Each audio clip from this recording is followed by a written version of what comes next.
Yeah, started the recording. So thank you very much, everyone, for joining the second SUGUKI event in this year. I'm completely online. Allan doesn't really require an introduction. I think Allan is, if there is a superstar in the SAS community, that would be Allan. And and I'm really glad to say that Allan is working for Lithium. He's head of our SAS apps division, a division that specifically works on developing bespoke web applications for SAS, various kind of web applications and integrations. And in this session, Allan is going to give a brief introduction to SAS Js, open source framework that Allan and his team is building to simplify the development of web applications. Allan, take it away. Great, thanks very much. So do I have the presenter rights? You should do. Yes, I do. So yeah, I see 11 people on the call. I know at least 8 or 9 of you. So to those of you I haven't met, hello, I'm Allan, and I'm the lead developer on the SAS Js framework project. SAS Js is it's a framework, so I'll come on to what it is. But in this session, we'll talk specifically around using it to build data science projects, deploying and scheduling jobs on Viya. You can see my slides here. It's using an IDE called VS Code. So VS Code it's an editor for writing code, but it has all kinds of plugins. For instance, this one for sharing slides. Now, for those of you who've been around SAS for a while, you'll be aware that as your SAS project grows, it can become quite complex, and your code can be scattered across file systems, across metadata, or within Viya, within microservices in job definitions. So how do you conquer that complexity and scaffold some kind of consistency so that your code can be organized and a new developer can come along and understand quickly where your jobs are, where your programs and macros are, etc., etc. So this is the problem area that SAS Js aims to solve. And SAS Js is something that you'd run locally on your laptop. And because of that, it enables Git workflows. So if your SAS code is in source control, which it probably should be, then you can use regular Git workflows, like check out a branch, make a change, make a pull request, push and pull your SAS code to a repository, work locally. Now you're probably thinking, how do I test my SAS code locally? Well, the answer is the same as any other language. You push that language into a runtime, and that runtime would be a SAS runtime. So using SAS JS, you can compile, build, and deploy your jobs into a target. And a target could be a SAS drive folder in Viya. It could be a metadata folder in SAS 9, or it could be a directory in a regular server SAS setup. So that's important to remember. Your SAS JS runs locally, you push it to SAS, and you execute it there. So what is SAS JS? It's a framework, and as such, it has different components, and each of those components you can use individually. But when you put them together, it provides a framework that accelerates the development and delivery of SAS projects. The main parts then are SAS JS Core, which is a macro library full of macros for Viya, for metadata, macro functions, macro procedures. There's an adapter, and this handles the communication between SAS and the front end.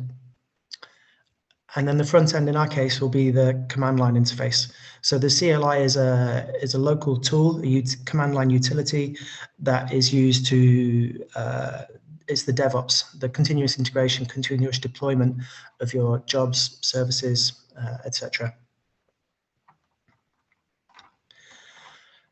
So in order to run the CLI, you need a runtime, and the runtime is Node.js. So SAS runs in a SAS environment, Python runs in a Python environment, the CLI runs in a JS environment. So it's really necessary that you install Node.js on your laptop or the virtual machine where you're working. You can get a portable edition in case you don't have the admin rights. That's the only requirement. We also recommend, though, that you install VS Code because it's a really good editor, and also Git Bash, not just to connect to Git, but also it gives you the ability to run Unix commands in Windows. So it's you can use PowerShell, but it's a nice utility for submitting shell commands. And the actual installation, once you've installed Node.js, Node.js comes with a package manager, and a package manager is what you use to manage third-party dependencies. And Sas Js is just one of the hundreds of thousands of packages out there available on npm. So to install it, this is the command: npm install g for global @sasjs CLI. So with that, let's move to a demo.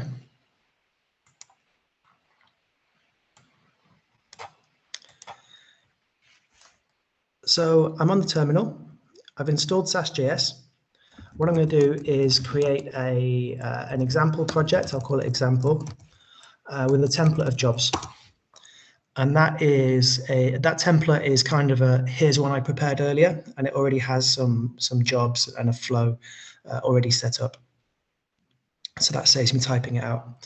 And what that has now done has created a folder called example in the current directory. Within this folder, there's a file called package.json. This is a standard Node package manager file which lists the dependencies.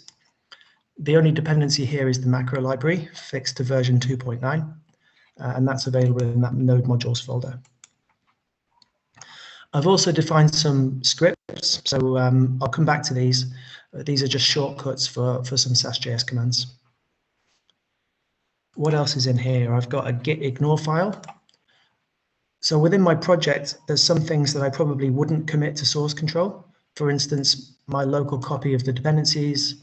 Sas Js build is a temporary folder is a bit like Sas work, used for local files.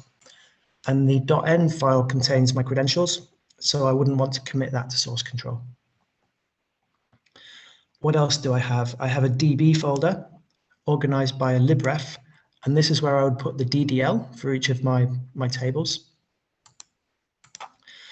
I have a jobs folder with jobs and a job in it and a job term file. I have a macros folder for some macros, programs for some programs, and I'll come on to the difference between programs and macros and jobs.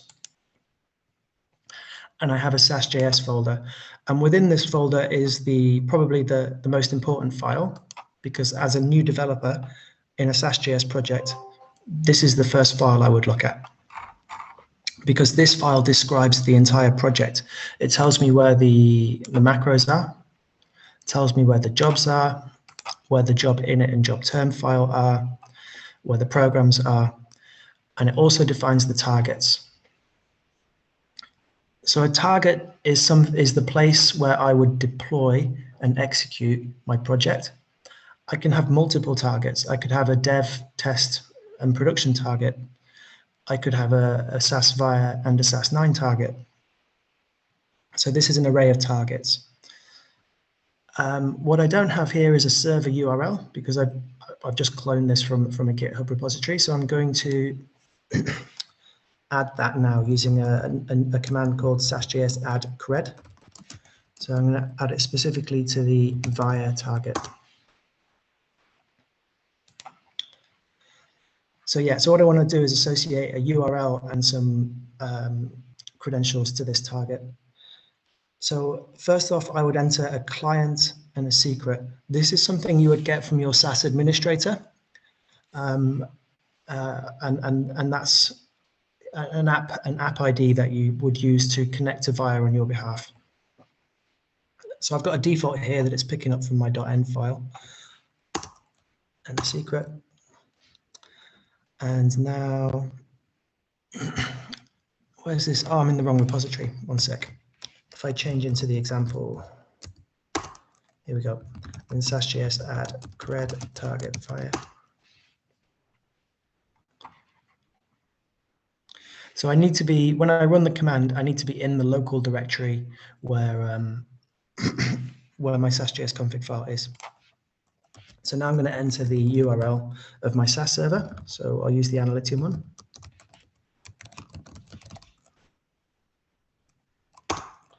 Then I enter my client ID, my secret, and I get a URL. So I need to authenticate my credentials against this client and secret.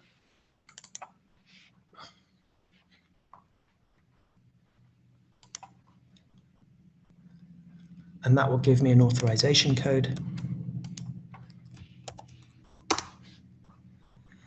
And that has been done. So now I've got an access token and a refresh token that the CLI can use to connect to Viya on my behalf.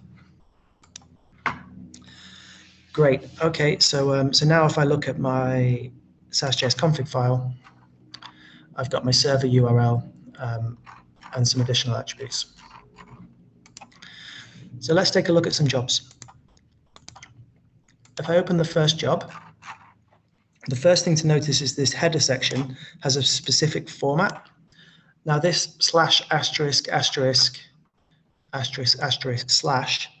this format is the Doxygen format. Doxygen is a third-party tool that can be used to generate HTML documentation.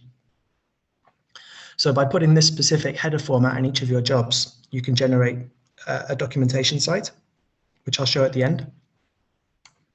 So this @ file tells Doxygen it's a file. @ brief is a short description of the job. And then @ details is a longer description. And within this description, you can use Markdown. So this is like a heading 2 with the 2 hashes, and also HTML. So you can embed images and make some nice documentation from your jobs. I also have a SAS macros and a SAS programs section. When I do a Sas Js compile, the CLI will read this header and it will read all of these list items, and it will use this to fetch all of the macros and the programs used in the job and stick them in the job. So then after it's been compiled, we'll have one job that contains all of the dependencies for that job. And what that means is that there is no dependency on a SAS autos or a catalog or anything like that. All of the SAS code for each job is put into the job. And that's how I can call this macro here. I've declared it here. So when I do the compile, I'll read the macros folder for a file called example.sas, which is here, and it will get put into the job. So that's fine for macros. It's really easy. I can just copy paste this to the beginning of my job and I'll have that macro definition. But how does that work for a SAS program? So if I look at this demo table1.sas, this is just some arbitrary SAS code with the data lines. How do I get this into my job in such a way that I can control when it executes? So the way that Sas Js deals with programs is we assign a file ref, and this can be any valid file ref.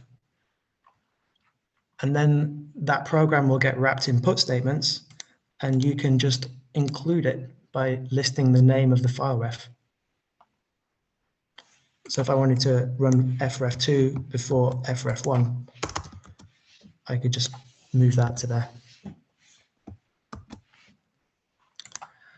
So probably to demonstrate that, I will actually run a Sas Js compile.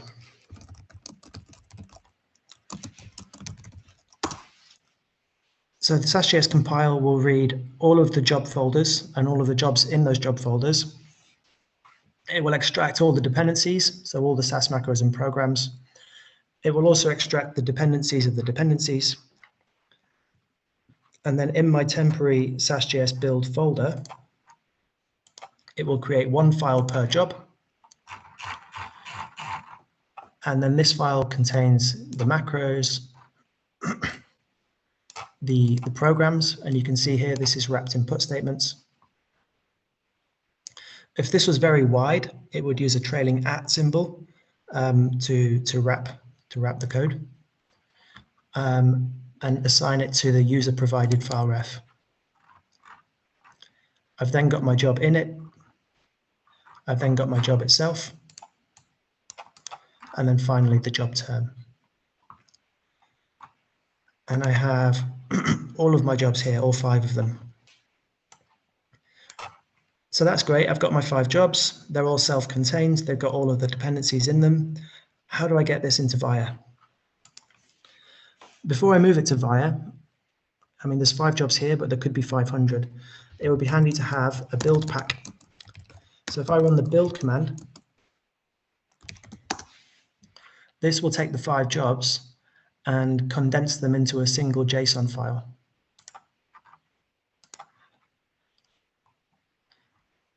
So this one JSON file contains all my jobs, and it's much easier to deploy. So on the deployment then, SASjs deploy,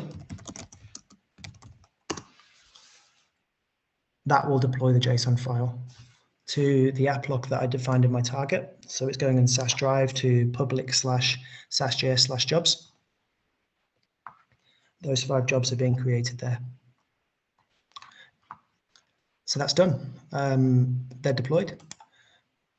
How do I run them? So if you remember in the package JSON, we had some commands.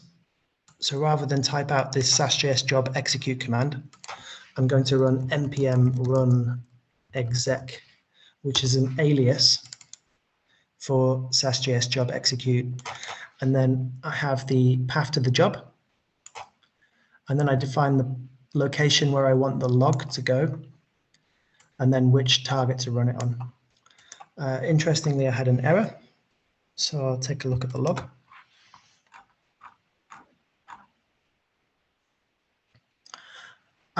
So I think what happened here is that the second program was dependent on the first program.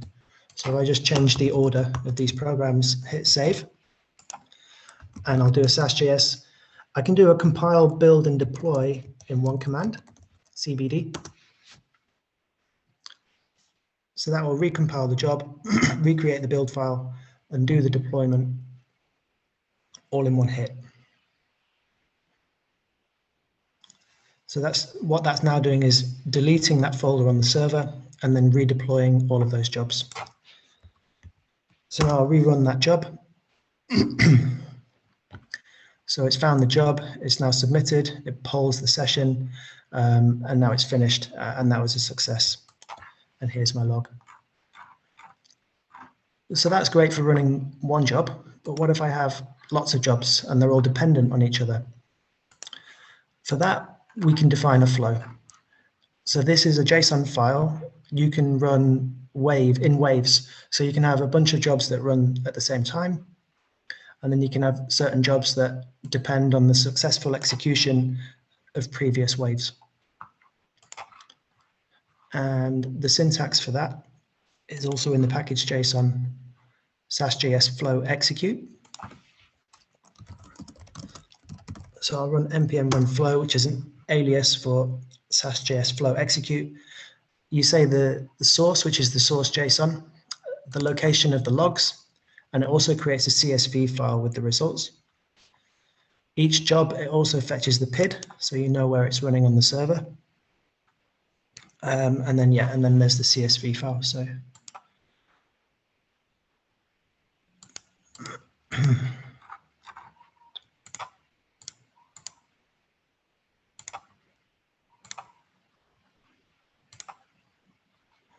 where is it? It's example. Maybe I need to refresh. There it is. So yeah, I got the status of each job and the location of the log. So what have I done? I've built, compiled, and deployed a job. I've executed an individual job. I've run a flow of jobs. The last thing I wanted to show was the documentation. So if I go back to the job,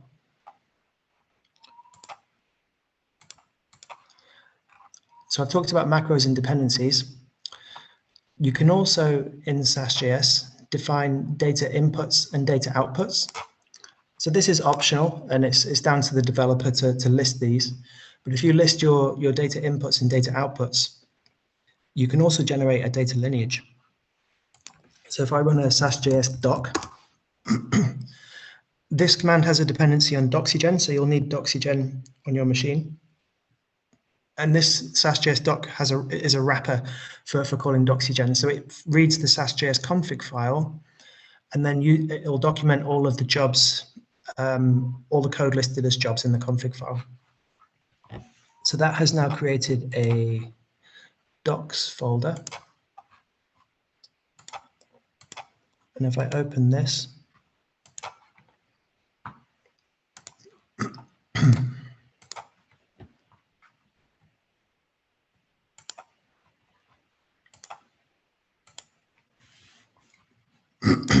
so first of all, there's a home page, which is taken from the README of the project. Then there's a list of files. And then if I open any of these jobs, I can see the documentation of the job. This is using the Markdown. I can go to the source code of the job. And then finally, I can go to the lineage. And this will show me the lineage. And I can click on any of these square boxes, and it'll take me back to the documentation. So that's a very brief overview of compile, build, deploy, execute, document SAS projects using Sas Js. Sas Js is open source, it's MIT. You can build products with it. You can do anything you like with it. You can clone the repository and build your own stuff. No restrictions. Is there any questions?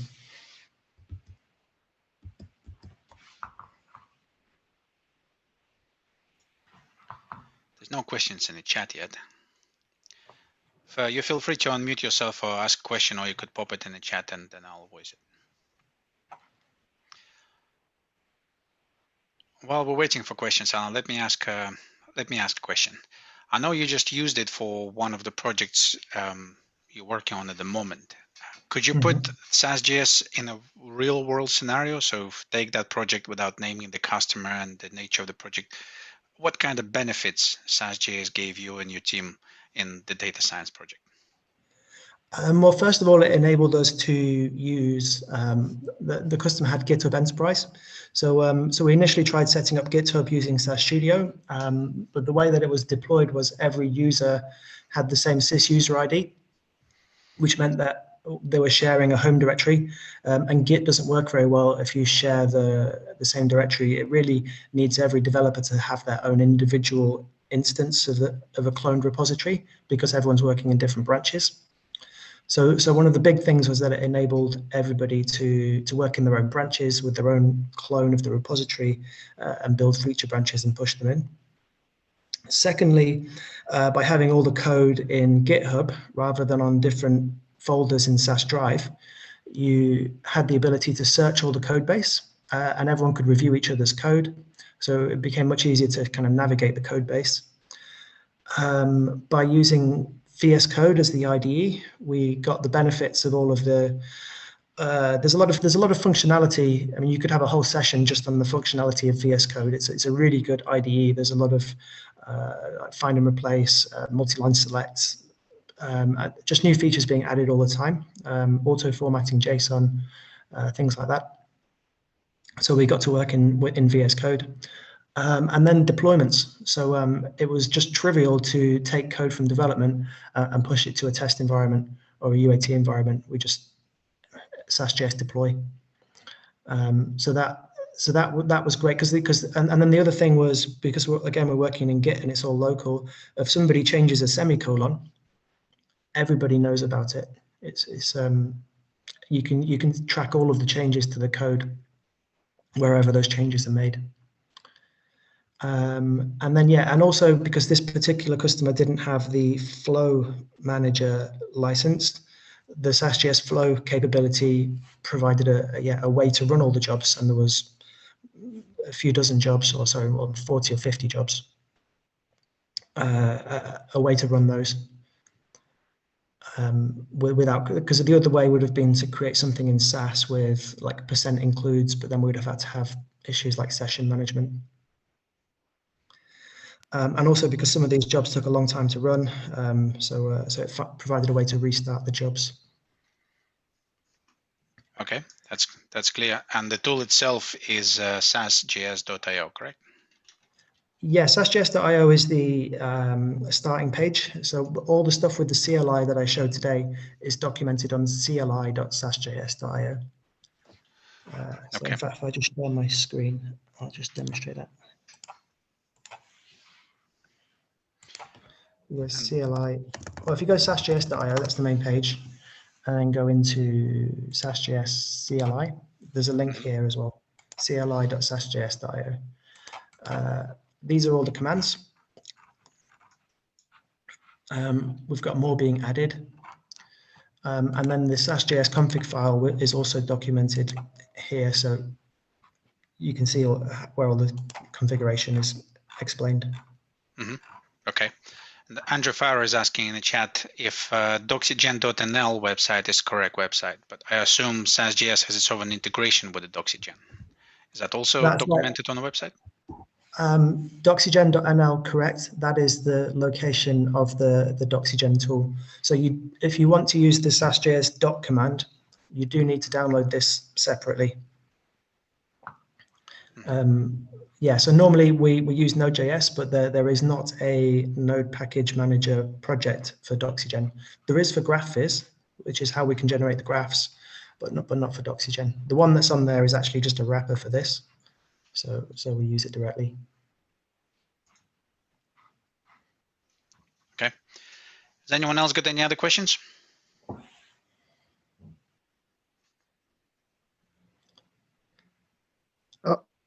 Can we have the slides, please, for this? Yes. Yeah, you can. Where do I put them, in fact? I can, well, if you've got the recording, it'll be on sasjs.io/slides SGF 2021. So this is my my SGF slides. Or would it be okay if you could, post a link in the chat as possible? Yes. Please. Yeah, I mean, there's not many slides. There's only like 6 slides, but yeah. But, you know, I think in a presentation, every slide is important, I think. Okay, thank you. So I'm in the chat. I can see a question from Rudo. Can I connect to? Yes, of course. You can all connect to me on LinkedIn. Just search for Allan Bowe and ask me any further questions. Happy to do a further deep dive. Andrew's asking how easy it is to set restart flags. So yeah, we don't actually have a restart in the flow. So the way that we managed that, in fact, was, where's the flow.json? So in SASjs. So this is my job flow.json. So literally, in order to do a restart, I was just creating a copy of this, say job flow 2, and then I would have this one starting from, say, the 3rd flow, and I'd remove the earlier ones. So that was kind of the hacky way that. So now if I want to restart, I'll just run this flow instead of the earlier definition.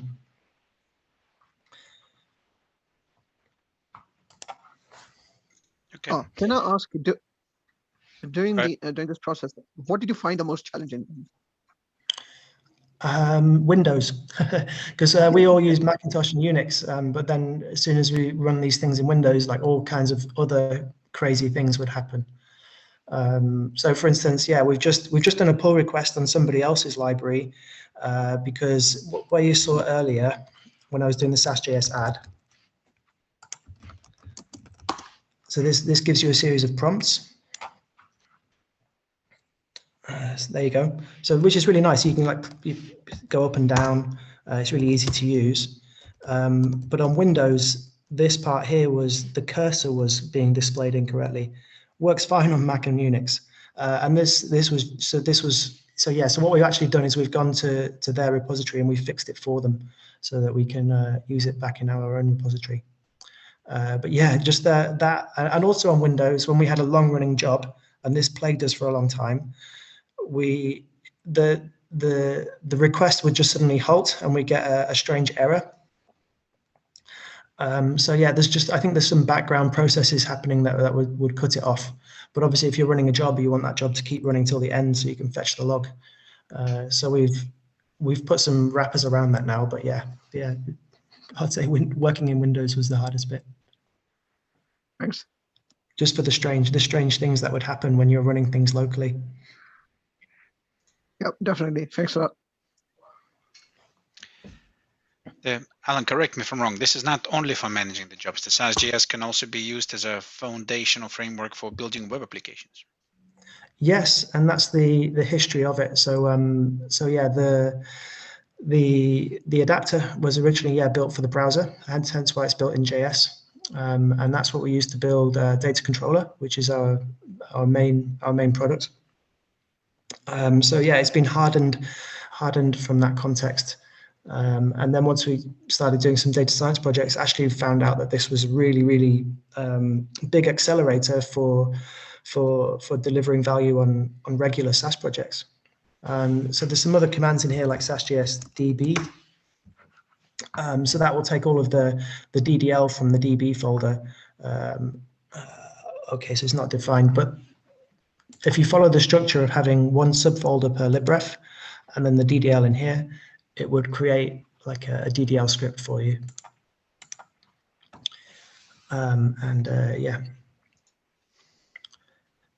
Has wide applicability, and there's a lot of features there, which is why I'm always happy to jump on a call, and if you've got a specific use case. For instance, the other day there was a use case where it was the legacy application was using the ODS, so it was creating HTML reports using ODS. Currently, SASjs doesn't fetch that, but we're now going to modify it so that we can fetch that. And talking about the support, you mentioned the tool is MIT and completely free, but correct me if I'm wrong. Your team does provide a commercial support to the tool and also the training. So if someone needs additional help or commercial support for implementing it in production, so on and so forth, all of that is available as a part of Analytium services. Is that correct?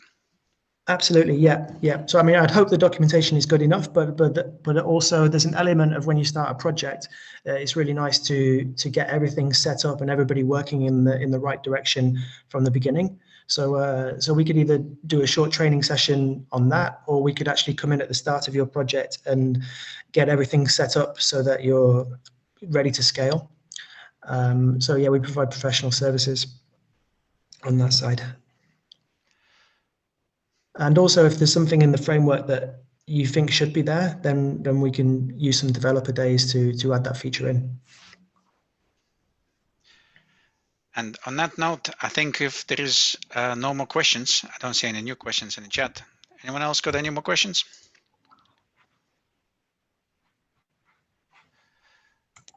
Nope. Then let me round this off. So first of all, the next SUGUKI meeting is on the 1st of April. We have Phil Holland from Holland Numerics presenting on writing reusable macros, managing SAS datasets. If you haven't registered for that event yet, do pop into SUGUKI website, register for the next event, RSVP. You will get a Zoom link. It's next 1st of April, Thursday, the same time, 12:15. The Zoom call will be open. Should be a good one. And in the meantime, if you have any other questions, do ping directly to Allan, LinkedIn or otherwise, or come to Analytium and contact Analytium as well. We'll be more than happy to help and help you in any way we can. There was also going to be recording published on the SUGUKI website, and also going to be follow-up messages. Thank you, Allan. Thank you very much, and thank you very much for everyone else to joining the call. Thanks, guys. That was really everyone. interesting. Thanks. Thanks, Great. guys. Thank you very much. Have a nice evening. Yeah, bye for now. Bye-bye. Bye. Thanks. Bye-bye.